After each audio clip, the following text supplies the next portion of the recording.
guys, how's it going? So this is episode 6 of Kingdom Rush, and the first thing as always, go over the upgrades. So what do I think you should get? Well, I'm actually going to get this meteor thing right here. I think the meteor things are getting pretty important to use. So I'm going to do increased meteor damage and explosion radius by 20% and reduced cooldown by 10 seconds. So that's going to be extremely helpful, as well as the scorched earth, which seems to be hard to say for me. And that makes the ground kind of on fire and extremely effective versus some of the troops that are kind of fast. So especially versus wolves and stuff like that. So let's start the battle. This is the Citadel. And we got some new towers that we can use. So we got the Arcane Wizard and the Holy Order, which are the barracks and the wizards. And overall, those guys are important to use. We probably won't get them this game because they're kind of expensive to get. And, you know, they are kind of effective, but I don't think we're going to end up using them. So first things first, even though you have all these guys, I am still going to get 2 barracks here to pretty much pause the guys as much as possible, install them.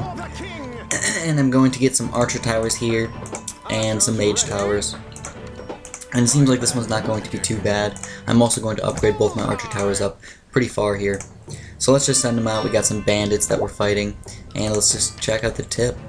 Heavily armored enemies are bad versus magic. Okay, that obviously makes sense to me. Hopefully to you guys too.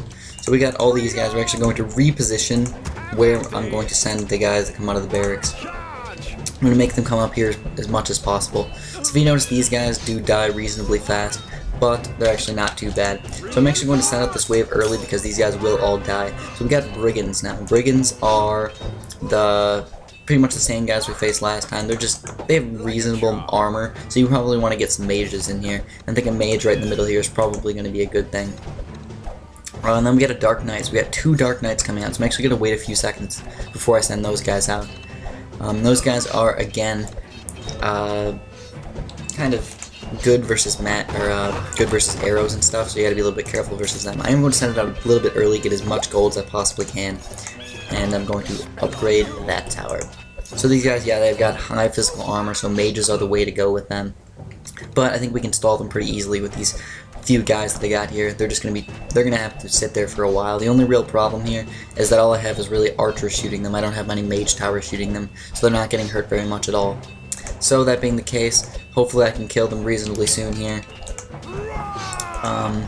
If not, then I'm probably just going to have to kill them with all these random guys, which is not going to be very good because I wanted to kill those guys as fast as possible. I guess maybe making a mage tower here instead of there is probably a little bit on the better side. But overall, I think we're not doing too bad. I think we'll do okay here. We should be able to kill these guys before they get too far. And the goblins are just kind of running here while these guys are still just sitting there forever. And we make a lot of mage towers here, guys. Like I said, I like mages especially because they're kind of cheap. I got the upgrades to get them cheaper, and they make guys slower. Or they will make guys slower in the future. So, overall we're doing pretty good here. Not too many problems here. I'm probably going to start upgrading my mage tower, mage tower pretty darn far. But the first thing I want to do is get ranger towers. So I'm actually going to upgrade all my archer towers pretty much all the way, get them really high range. And that should help me out quite a bit. Now I'm not making too many towers in the back here. I want to kill the guys as fast as possible, so I can not have to deal with guys who heal themselves or anything along those lines. So if you notice, when my mages shoot these guys, they actually slow down quite a bit, and it gives me time to actually arch them and stuff like that. So I'm just going to kill these guys with that, just because I want to get rid of them as fast as possible, and I don't really have too many towers up here. The only bad thing about that is that I don't have it for quite a while, so that hopefully won't affect me too late in the game. So what I'm going to do now is I'm going to just check out these 2 new enemies. These guys were new. These were Dark Knight. They're slow and heavy armor. We saw those a little bit earlier. They were just chilling there, just surviving for like 2 full rounds. And then we got these gargoyles, which are flying and average speed. So what's the difference between flying guys and regular guys? Realistically, not an extreme amount. They can go right over your guys, so your guys cannot stall them. So that's a pretty big difference. And also artillery does not really affect them, except if you get a certain upgrade for the artillery. I believe you can get a Tesla coil or something like that, which does not get too affected. And these guys are going to be also pretty easy to kill. I got enough mage towers that it shouldn't be a big deal. And I still have this guy right here, which is a really good guy. He's got physical armor, and he's got a reasonable amount of health, and he heals himself. All the guys actually do heal themselves, but it kind of depends on how you actually do it. So I'm actually going to get a ranger tower. At least one ranger tower is going to help out quite a bit. And even though this guy has pretty medium physical armor, I think that the archers and the mages together will be able to take them out. And what I could do is I could just move this guy up here, and if this guy ends up dying, we'll get more mage towers actually attacking him while he gets stalled. But it shouldn't be too big of a deal. That guy actually survived, and we're going to send out the next waves a little bit early. Now the shadow archers. Okay, so we've probably seen the shadow archers before because there is no new enemy thing. But the shadow archers are... Oh, no, they are new. Okay, so let me explain the shadow archers. Shadow archers are basically... They're not that strong or anything like that. They don't have any extreme defense, but they do kill your guys really, really fast. So barracks pretty much do nothing versus these guys. They're just going to chill in the back there and just start killing all your guys with the arrows. And your guys don't even end up attacking them. So they are a little bit hard to kill. I will be upgrading this guy at least once, and I'm actually going to send my guys to go attack them and hopefully stall them long enough when they die. So yeah, we were able to kill them. Just pay attention to rally points on your barracks. They can actually be extremely, extremely helpful, guys. So now I got 2 rangers hideouts, and we will send out the next wave. If you notice, they're coming from 4 different places now. So we got wolves and shadow archers and stuff like that. That is kind of a bad combination because the wolves will try and run through your defense, and if you don't have any guys to stall them, they can actually get pretty far pretty fast, especially because the shadow archers are just going to kill all your guys, and then the wolves are just going to run through. These are wargs or whatever, though. Whatever, they have magic resistance. Wargs. And I'm actually going to do one more thing. I'm actually going to get 2 more archer towers in the back here, and hopefully that'll help me defend long enough to kill some of these guys. So I actually let one wolf get through, and that's not a good thing. Obviously, you don't want to keep losing lives. Wolves seem to be the only things that seem to get through my defense for the most part. And you can usually stop them if you do it the right way, if you just use the meteor shower or the rain of fire at the right times. But sadly, I did not. And I did not have a call reinforcements in time to stall him. So the next thing we're going to do is we're going to start upgrading our mage tower. So I'm going to upgrade these guys both, at least one upgrade so far. And then the next plan is to just get, probably upgrade these guys at least once more each. And then, so one thing that I noticed that people probably do a little bit on the wrong side is going for really, really high tier towers too early. You don't want to do that, guys. You want to just upgrade your towers, your basic towers up just a couple upgrades, and it'll be good enough for you. Like, you do not want to just start getting a bunch of Wrath of the Forests or Poison Arrows as early as possible.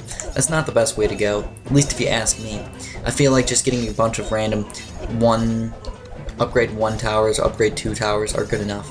As you can probably see, I'm destroying these guys pretty easily with my mages and my archers. They're not even getting far at all. And that being the case, I'm actually, as soon as possible, I'm actually going to start sending out the next wave, because I feel like I'll be able to kill all these guys pretty easily. And in that case, I also have a bunch of magic, or I mean a bunch of gold, because of all these guys coming out all at once. I have so much gold. So I did not realize that there was going to be ogres coming out. These ogres are actually surprisingly easy to kill. You might think they're tough, they're actually not. The only problem is if you got these shamans coming in here, the shamans could probably heal them, and that, if the shamans heal them too fast, the ogres will be hard to kill. But what I'm going to do is we'll kill them fast enough, so I will actually send out my next wave. My ranger towers got them pretty easily. So I'm actually going to get this arcane wizard because they're super strong versus these dark knights. Magic towers are really good versus these guys with high physical damage. So watch how fast these guys will actually kill those guys. It's like one hit pretty much almost kills them. Like 2 hits solid completely kills them. And I'm actually just going to send out the next wave because I feel like I'll kill these pretty easily. One thing you don't want to do is probably upgrade too much of one side and just leave the other side completely blank. It could lead to you having a bunch of guys get through one side and then the other side will just be completely defended, and that is not really the best thing to do. So I recommend just kind of making everything kind of even. You know, if you notice, I actually kind of have everything kind of symmetrical. And I don't know why I really like to leave everything symmetrical. It's more of the OCD nature in me compared to anything else. But it is important to try and get as much time for your towers and everything to attack as possible. So these guys should be able to kill this Shadow Archer in time. And if you notice, I still got these 3 guys here, which is a good extra defense. Even though I don't have a barracks up here, I have these 3 guys up here, which will help out quite a bit if anything tries to get through.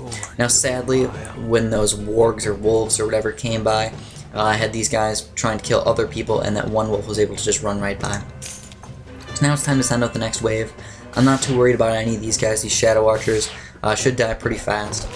And I'm probably soon going to get some more of these Wrath of the Forest upgrades. So one thing about the Ranger Towers that I really like is not even the Poison Arrows so much, but more the Wrath of the Forest. I think the Wrath of the Forest is one of the best upgrades, in my opinion, in the game. I like a mixture of these guys right here. Depending on how much money I have, a lot of these Arcane Wizards here, with a bunch of these Ranger Towers, with a couple of the Wrath of the Forests.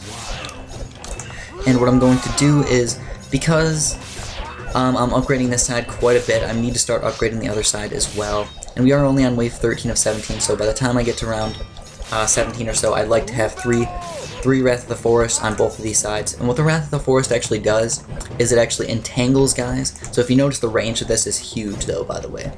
It just entangles guys to make them not be able to move for a few seconds. And that's just enough time to make a bunch of guys get stalled a couple times every time they run by, that you can do a lot more damage to them. Also, it actually does damage to the guys as well. Not very much, but it does enough. And when you're talking about just a little bit of damage, but using it multiple times and stalling guys, I think that's a pretty good upgrade. Now the best thing to do is obviously to use it when you have a lot of towers right around where you're attacking them. So that's also very important. Now if you notice, I'm not really using too many Rain of Fires. I could use more Rain of Fires, but I feel like I'm going to wait until I really need it. So I got these wolves coming up, they're going to die pretty easily, but I will just wait until I actually officially need it. No point in just wasting them. During the first part of the game, it is kind of important to actually use them to get as much gold as possible. The more gold you have early on, the more gold you have late game, because you can just send out more guys. So now we got gargoyles coming out. I think I should have no problem versus the gargoyles, guys. No problems whatsoever. And I'm also going to get one more arcane wizard here. Like I said, I think the ranger towers are extremely good. They're super strong, and all the guys on the ground, they do entangle. Now these gargoyles, they do not get entangled by the these Wrath of the Forest vines. So that's, you know, I mean, even though this is extremely expensive, it's about $600 to get all 3 of these upgrades, it is important to still get them, even though they're bad versus gargoyles and any flying enemies. There's not too many flying enemies, so you usually don't have to worry about them too much. The only real problem with the flying enemies is when you send out, is when the enemies all come in groups of, you know, something really strong with a mixture of gargoyles or something like that, because then they can actually get through. So if you notice, look at these vines, they entangle those guys and give me a lot more time to actually end up beating them. So I have quite a bit of money right now. I'm actually going to upgrade this guy all the way to Holy Order and this guy all the way up to Holy Order.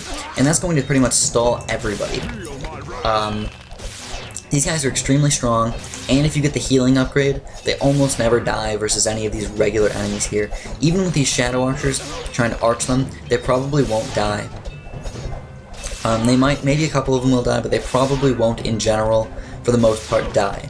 So, I mean, if you got 2 of them left, that's enough to actually defend. And I don't even have the healing light yet, so I'm going to get the healing light for both these guys, and I do not feel like any guys will probably get through. Now I do have this guy right here, which this guy is kind of strong in general.